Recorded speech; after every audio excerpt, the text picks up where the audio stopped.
Assalamualaikum warahmatullahi wabarakatuh dan selamat pagi. Bagaimana kabarnya anak-anak hari ini? Semoga selalu sehat ya.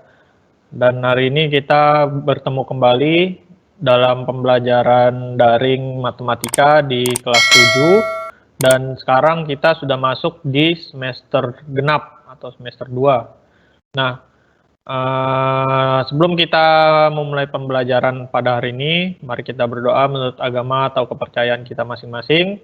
Berdoa dipersilakan.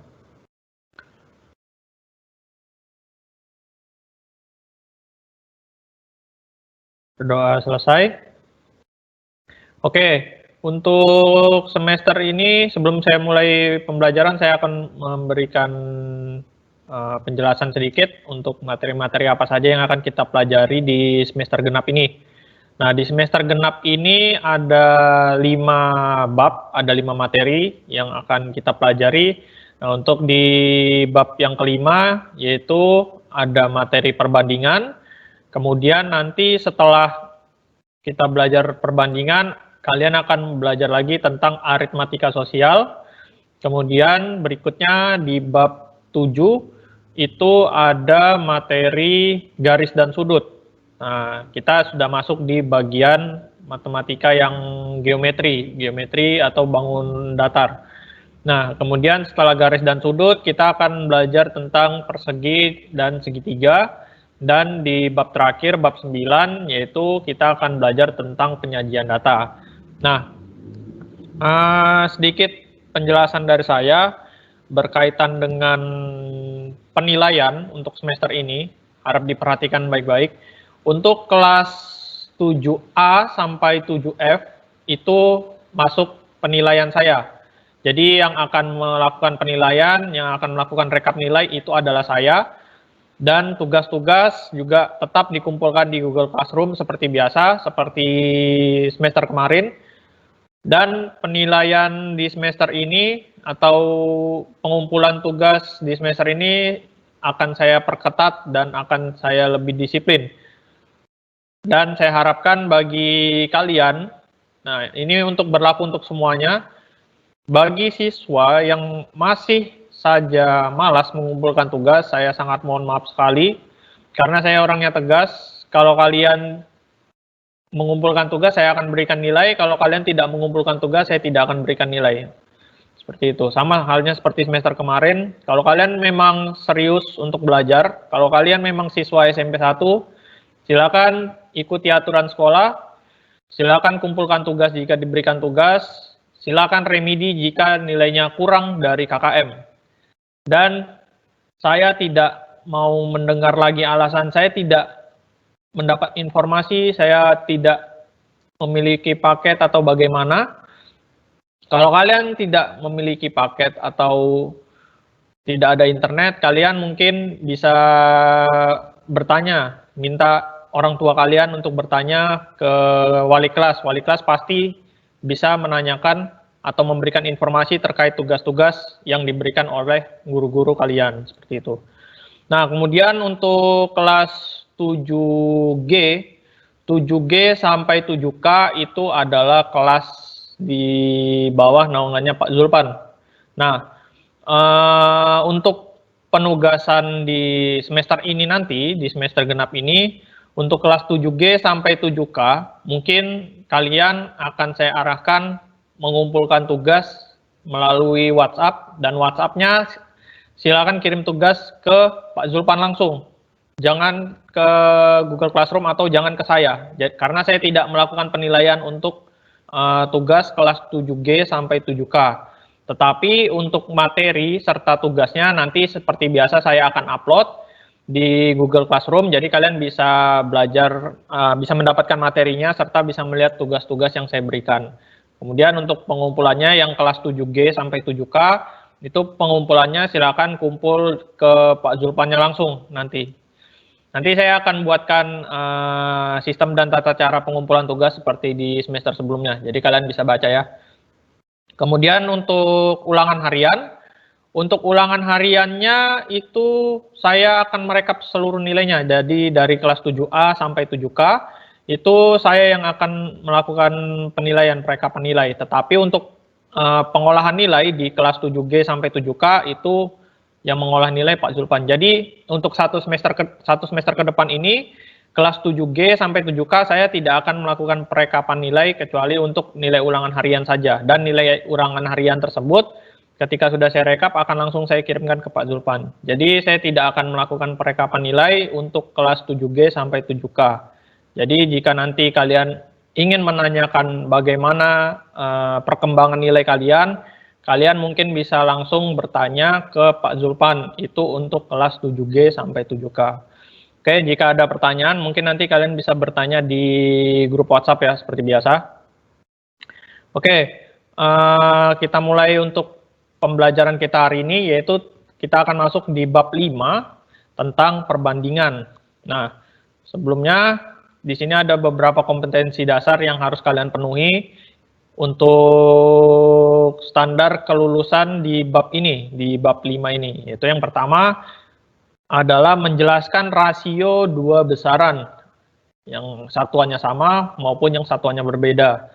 Kemudian KD 3.8 yaitu membedakan perbandingan senilai dan berbalik nilai dengan menggunakan tabel, data, grafik, dan persamaan.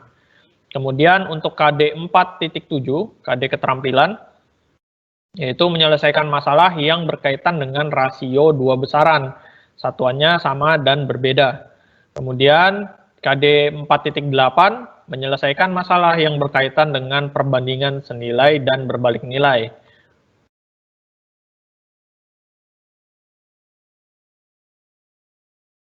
Tujuan pembelajaran, yang pertama, siswa dapat menjelaskan rasio dua besaran.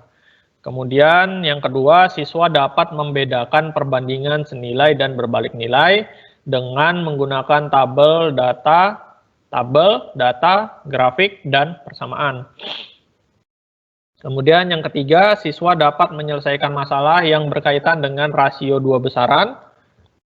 Yang keempat, siswa dapat menyelesaikan masalah yang berkaitan dengan perbandingan senilai dan berbalik nilai. Oke. Kemudian peta konsep. Nah, apa saja sih yang kalian pelajari di materi perbandingan ini? Nah, dari materi perbandingan itu kalian akan mempelajari situasi dalam dunia nyata. Nah, situasi dalam dunia nyata ini apa saja sih yang kita gunakan di kehidupan kita sehari-hari untuk dalam pembelajaran perbandingan ini. Kemudian dari situasi dalam dunia nyata itu, nah, dari situasi di dalam dunia nyata itu ternyata ada berbagai macam permasalahan atau berbagai macam situasi. Nah, situasi yang pertama yaitu masalah perubahan besaran tiap satuan, kecepatan, tarif, konversi satuan, resep, dan lain sebagainya. Kemudian ada persentase, perbesaran foto, dan skala. Nah, kalau yang skala ini mungkin kalian sudah pernah belajar sedikit di sekolah dasar ya, tentang skala pada peta dan sejenisnya. Nah, kemudian dari masalah-masalah ini bisa kita selesaikan, bisa kita tentukan dengan menggunakan tabel, kemudian grafik, dan ada juga persamaan, seperti itu ya. Oke, untuk materi hari ini yang pertama saya akan bahas tentang arti dari perbandingan. Perbandingan itu seperti apa sih? Nah, untuk lebih memahami tentang perbandingan, silakan kalian perhatikan uraian berikut ini. Nah, Pak Hendra mempunyai dua orang anak, yaitu Dinda dan Fandi. Umur Dinda itu 6 tahun, dan umur Fandi 2 tahun. Nah, bagaimana cara kita bisa mengetahui perbandingan antara umur Dinda dan umur Fandi? Nah, kedua besaran di atas, besarannya itu yang mana? Besarannya itu yang ini. Ini besarannya 6 dan 2. Nah, ini adalah besarannya. Besaran di atas dapat dibandingkan dengan dua cara berikut. Yang pertama, kita bisa menambahkan kata lebih atau kurang, tapi biasanya lebih sering digunakan kata lebih. Jadi di sini umur Dinda lebih tua 4 tahun dari umur Fandi, atau umur Fandi lebih muda 4 tahun dari umur Dinda. Nah, ini untuk cara yang pertama. Nah, dalam hal ini Dalam hal ini, perbandingan umur kedua anak itu dapat ditentukan dengan menghitung selisihnya, yaitu 6 dikurang 2 adalah 4. Nah, 4 ini merupakan selisih dari umur Dinda dan umur Fandi. Nah, ini. Nah, perbandingannya yang mana? Pembandingnya adalah kalimat lebih muda ini, lebih muda atau lebih tua. Nah, seperti itu. Itu adalah pembandingnya, kalimat pembandingnya. Kemudian untuk cara berikutnya, umur Dinda 3 kali umur Fandi. Umur Dinda 3 kali umur Fandi. Nah, dalam hal ini perbandingan umur kedua anak itu dapat ditentukan dengan menghitung hasil baginya. Nah, ini. Menghitung hasil bagi, yaitu 6 dibagi 2 sama dengan 3. Nah, seperti itu. Nah, berdasarkan uraian di atas, untuk menentukan perbandingan dari dua buah besaran adalah dengan menghitung selisihnya atau menghitung hasil baginya. Nah, pada contoh yang ini, pada ilustrasi yang saya tampilkan ini, untuk cara nomor 2 itu hasilnya kebetulan adalah bilangan bulat. Nah, maksudnya adalah bilangan yang bisa langsung habis dibagi. Nah, bagaimana kalau misalnya tidak bisa habis dibagi? Nanti akan saya jelaskan di contoh berikutnya. Dan untuk di materi ini, untuk di materi perbandingan ini, yang paling sering akan kita gunakan adalah cara nomor 2, di cara nomor 2 ya. Oke, berikutnya adalah membandingkan dua besaran sejenis. Nah, dalam membandingkan dua besaran dengan cara menghitung hasil bagi, besaran-besaran tersebut harus merupakan besaran yang sejenis. Artinya, kedua besaran tersebut harus mempunyai satuan yang sama. Nah, hasil bagi kedua besaran merupakan suatu bilangan dalam bentuk paling sederhana. Ingat, dalam bentuk paling sederhana. Kalau masih bisa disederhanakan lagi, maka harus disederhanakan sampai hasilnya yang paling sederhana. Nah, kalau kita berbicara hasil yang paling sederhana, maka kita biasanya akan membahas tentang penyederhanaan dalam bentuk pecahan. Tentu di bab 1 semester kemarin kalian sudah mempelajari dan mengingat kembali bagaimana cara menyederhanakan pecahan menjadi bentuk yang paling sederhana. Nah, yaitu dalam bentuk A per B atau A banding B. A berbanding B. Nah, ini bisa kalian lihat ya. Perbandingan itu sebenarnya adalah bentuk dari A per B. A per B, atau kalau kita tulis biasanya seperti ini, A titik 2 B. Nah, dibacanya A berbanding B seperti ini. Nah, di mana A dan B itu merupakan bilangan bulat positif. Ingat, A dan B merupakan bilangan bulat positif. Nah, jadi kalau misalnya bilangannya itu bilangan desimal atau bilangan bulat negatif, itu bukan termasuk di perbandingan. Perbandingan itu selalu nilainya adalah bilangan bulat positif. Nah, perbandingan antara A dan B, di mana B tidak sama dengan 0, adalah A berbanding B atau A per B. Nah, biasanya yang selalu kita gunakan untuk yang sering ditulis itu dalam bentuk seperti ini, bukan dalam bentuk A per B ya. Nah, bisa ditulis seperti ini, A per B, tetapi ini mungkin akan menyulitkan kalian nanti. Jadi lebih sering yang digunakan adalah A titik 2 B. Itu yang paling sering digunakan penulisannya seperti itu. Dan dibacanya A berbanding B. A berbanding B. A dan B itu merupakan suatu bilangan ya. Nah, kemudian untuk lebih memahami menyederhanakan suatu perbandingan dapat digunakan cara-cara seperti menyederhanakan pecahan. Jadi ingat bagaimana cara kalian menyederhanakan pecahan waktu di bab pertama, yaitu A per B, kemudian dibagi dengan FPB dari A dan B seperti itu. Oke, untuk selanjutnya akan saya bahas di contoh 1. Sederhanakanlah perbandingan berikut ini. Yang pertama adalah 45 berbanding 120, kemudian yang B 27 cm berbanding 1,8 meter.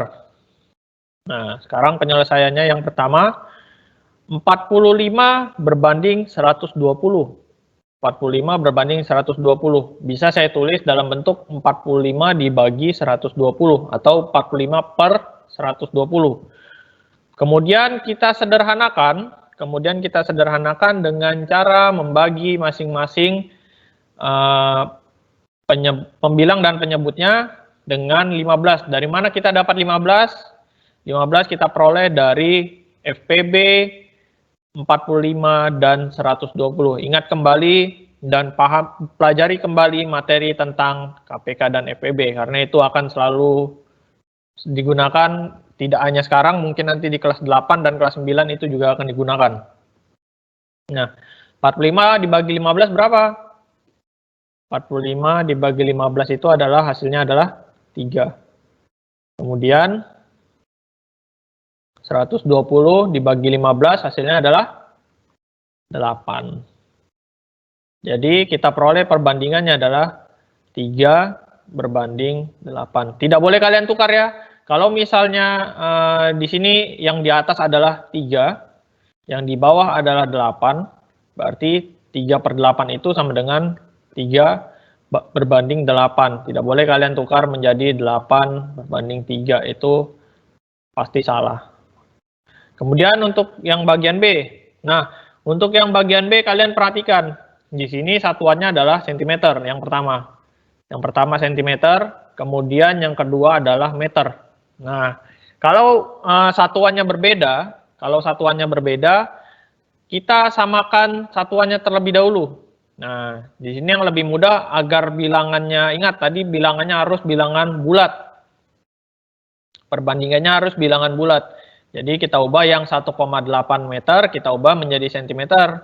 Berapa? 1,8 berarti dikali 100. Hasilnya adalah 180. Nah, seperti yang ada di slide itu ya, sudah saya tuliskan 27 cm berbanding 180 cm. Kemudian masing-masing saya bagi dengan 9. Nah, dari mana saya dapat 9? 9 itu merupakan FPB dari 27 dan 180. Maka kita peroleh hasilnya adalah 3 berbanding 20. Seperti itu. Jadi, seperti inilah cara untuk menyederhanakan suatu perbandingan. Jadi, harus mendapatkan hasil yang paling sederhana. Seperti itu. Nah, sedikit catatan. Perhatikan contoh pada bagian B, satuan yang digunakan itu tidak sama, sehingga sebelum menyederhanakan terlebih dahulu disamakan satuannya, seperti itu. Otomatis jika satuannya berubah, maka besarannya pun akan berubah, seperti 1,8 berubah menjadi 180 cm, seperti itu ya. Oke, itu untuk contoh yang pertama. Kemudian berikutnya contoh kedua. Andi memiliki kelereng lebih banyak 6 butir dari kelereng Rizal. Perbandingan kelereng Andi dan Rizal adalah 7 berbanding 5. Tentukanlah banyak kelereng masing-masing. Nah, tentukanlah berapa kelerengnya Andi dan berapa kelerengnya Rizal. Penyelesaian. Nah, sebelum kita menentukan banyaknya kelereng masing-masing, kita tentukan terlebih dahulu selisih dari perbandingan kelereng Andi dan Rizal. Kenapa kita harus menentukan selisihnya terlebih dahulu? Karena di sini ada selisih. Nah, di sini ada kalimat lebih banyak 6 butir dari kelereng Rizal. Artinya di sini antara kelerengnya si Andi dan kelerengnya si Rizal itu ada selisihnya. Selisihnya adalah 6. Nah, kita tentukan terlebih dahulu selisih dari perbandingannya. Selisih perbandingan itu yang mana? Perbandingannya kan yang ini, 7 berbanding 5. Berarti selisihnya adalah 7 dikurang 5 sama dengan 2 bagian. Nah, ada 2 bagian selisihnya. Nah, 2 bagian itu adalah 6 kelereng yang tadi. Kemudian, cara menentukan kelereng masing-masing, yaitu kelerengnya si Andi berapa, kelerengnya si Rizal berapa, yaitu dengan cara kita lihat 7 itu kan 7 berbanding 5. 7 ini punyanya siapa? Perbandingan 7 ini punya siapa? Perbandingan 7 adalah punyanya si Andi. Nah, kemudian 5 punya siapa? 5 punyanya si Rizal. Nah, berarti cara menentukannya dengan cara 7/2 dikali 6. 7 dari mana? 7 itu adalah nilai perbandingan miliknya si Andi. Kemudian 2 dari mana? 2 adalah selisih perbandingannya. Nah, ingat, kalau ada selisih berarti bentuknya seperti ini. 7/2 dikali 6. 6 itu dari mana? 6 itu adalah selisihnya. 6 itu selisih kelerengnya, 6 butir. Nah, ada selisih besaran dan ada selisih perbandingannya. Seperti itu. Maka bisa kita hitung 7/2 dikali 6. Nah, ini bisa kita sederhanakan, 6 dibagi 2 adalah 3, maka hasilnya adalah 21. Jadi kelerengnya si Andi ini adalah, dia punya kelereng 21. Nah, sekarang bagaimana kalau kelerengnya si Rizal? Berarti 5/2 dikali 6. 5 dari mana? 5 dari perbandingan kelereng. Perbandingannya kan 7/5. 7 tadi sudah kita punyanya Andi, dan 5 punyanya si Rizal. Berarti 5/2 dikali 6. Ini bisa kita sederhanakan. Maka 3 dikali 5 hasilnya adalah 15. Seperti itu. Nah, jadi Andi memiliki kelereng sebanyak 21 buah dan Rizal memiliki kelereng sebanyak 15 buah. Seperti itu. Nah, bisa kalian lihat ya. Selisih. Nah, di sini kelerengnya Andi 6 butir lebih banyak. Apakah benar? 15, 21 dikurang 15 hasilnya adalah 6. Ternyata benar, kelerengnya si Andi itu 6 butir lebih banyak dari kelerengnya Rizal. Seperti itu ya. Kemudian berikutnya, sebuah akuarium berbentuk balok memiliki panjang 42 cm. Perbandingan panjang, lebar, dan tinggi akuarium tersebut berturut-turut adalah 7/4/3.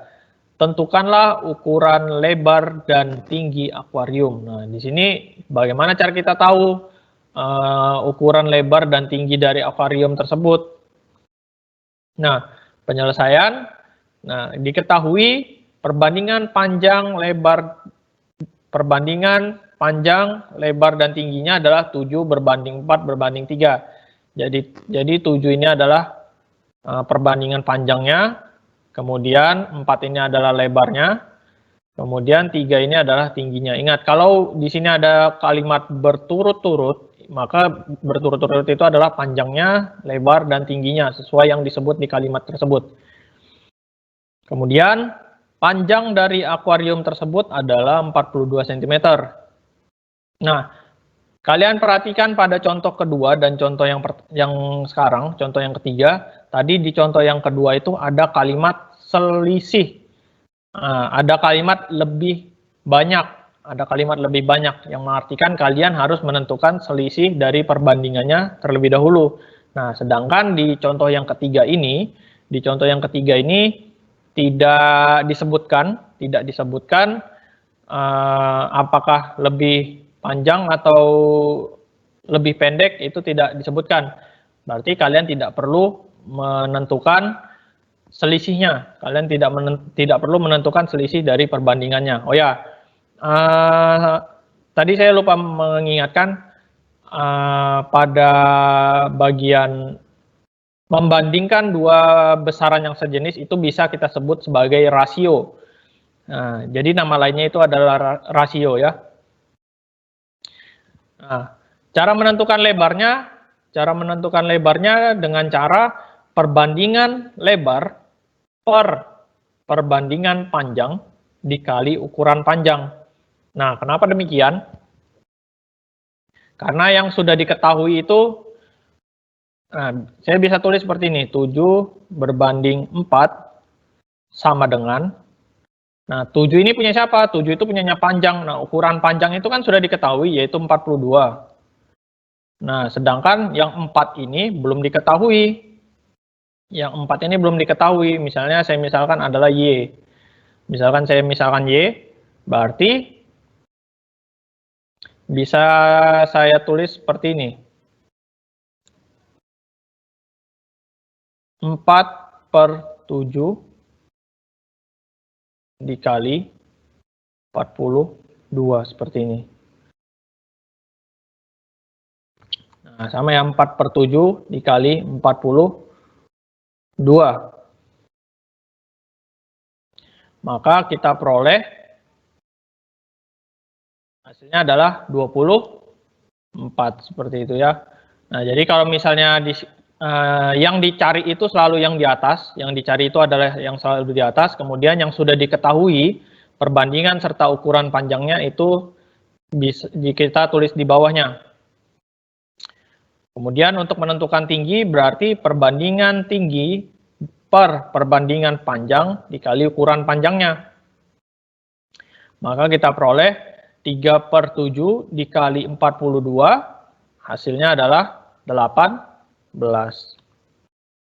Jadi ukuran lebar dan tinggi akuarium tersebut adalah 24 cm dan 18 cm seperti itu ya. Oke. Untuk materi pada hari ini saya cukupkan sampai di sini. Mungkin ada 1 atau 2 pertanyaan yang akan saya jawab. Jika ada, silakan.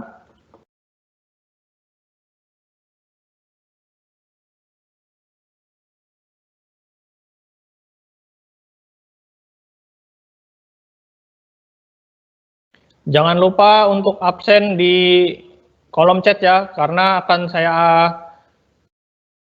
rekap nanti. Jika kalian tidak absen dan tidak sesuai dengan format, saya tidak anggap kalian hadir atau mengikuti pembelajaran daring.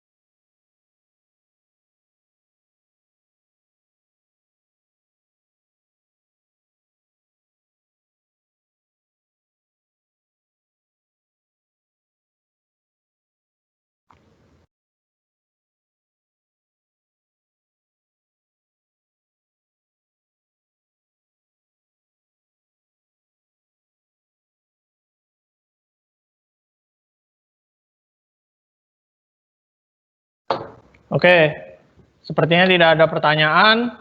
Untuk materi pada hari ini nanti akan saya share di Google Classroom seperti biasa. Untuk pertemuan hari ini saya rasa cukup. Mungkin jika ada pertanyaan bisa kalian bertanya lebih lanjut di grup WhatsApp. Saya akhiri, terima kasih atas kehadirannya. Assalamualaikum warahmatullahi wabarakatuh dan selamat pagi.